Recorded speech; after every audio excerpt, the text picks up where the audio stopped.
வணக்கம் மக்களே.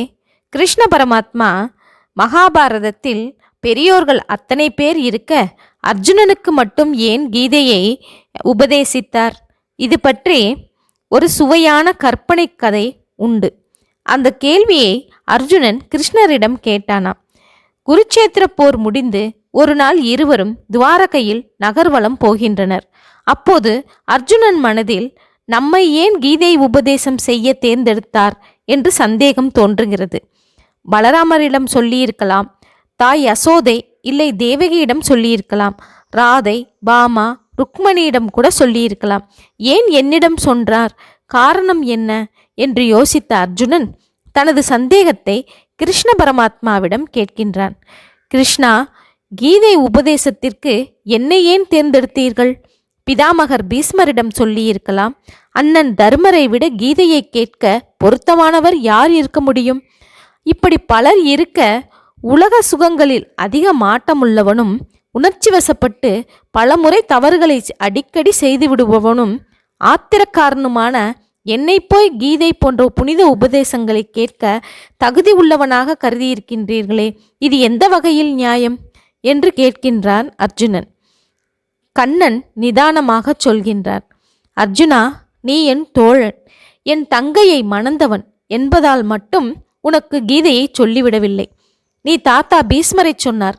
அவர் சாஸ்திரம் தெரிந்தவர், ஆனால் அதன்படி நடக்கும் மன உறுதி இல்லாதவர். சாஸ்திரங்கள் உணர்வதால் மட்டும் ஒரு மனிதனுக்கு சிறப்பு வந்துவிடாது. கடைப்பிடித்தால்தான் அந்த சிறப்பு கிட்டும். கௌரவர்கள் அதர்மம் புரிகின்றார்கள் என்பது அறிந்தும் நாட்டுக்காக பீஸ்மர் அவர்கள் பக்கமே இருக்கின்றார். அதே சமயம் பாண்டவர்கள் எப்பொழுதும் வெற்றி பெற வேண்டும் என்று நினைக்கிறார், ஆசீர்வதிக்கிறார். இது இரட்டை வேடம் அல்லவா? அடுத்து உன் அண்ணன் தர்மன். அவர் நல்லவர்தான், நீதியையும் தர்மத்தையும் கடைபிடிப்பவர். ஆனால் முன் யோசனை இல்லாதவர். தவறு செய்துவிட்டு பிறகு வருந்தி கொண்டிருப்பது அவரின் இயல்பு. பின் விளைவுகளை பற்றி கவலைப்படாமல் சூதாடியவர். கட்டிய மனைவியையே பணயம் வைத்தவர். இப்படி ஒவ்வொருவருக்கும் ஒரு குறை உண்டு. ஆனால் அர்ஜுனா, நீ மகா வீரன், இரக்கம் மிகுந்தவன், முன் யோசனை உள்ளவன், செயலுக்கு முன் விளைவுகளை பற்றி யோசிப்பவனாக இருக்கின்றாய். உன்னை விட வயதான பலரையும் மதிக்கின்றாய். களத்திலே நின்ற போதும் உற்றார் உறவினர் மதிப்பிற்குரிய பெரியோர்களையெல்லாம் எப்படி கொள்வது? தேவைதானா இந்த யுத்தமும் உயிர் இழப்பும் என்று யோசித்தாய். அத்தனை பேரையும் இழந்து அரசாட்சியை பெறுவதால் என்ன பெருமை இருக்க முடியும் என்று கண் கலங்கினாய். இதைவிட பிச்சை எடுத்து வாழவும் நான் தயார் என்று கூறினாய். நீ பதவி வெறியன் அல்ல. பழைய விரோதங்களுக்கு பழிவாங்க வேண்டுமென்று முன்பு நினைத்திருந்த போதும் களத்தில் அவர்களை மன்னித்து போரே வேண்டாம் என்று எண்ணுகின்ற உள்ளம் உன்னிடம் இருக்கின்றது. ஓரளவு நீதி எது அநீதி எது என்று சிந்திக்கிறவனாகவே நீ எந்த தருணத்திலும் இருந்திருக்கின்றாய். இதெல்லாம் தான் நான் உனக்கு கீதையை உபதேசிக்க காரணங்கள்.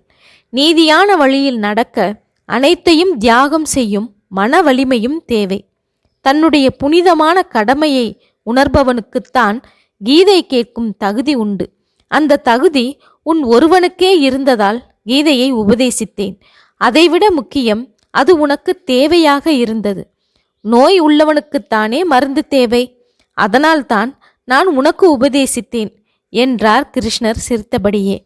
தெளிந்த அர்ஜுனன் அவரது பாதம் பணிந்தான்.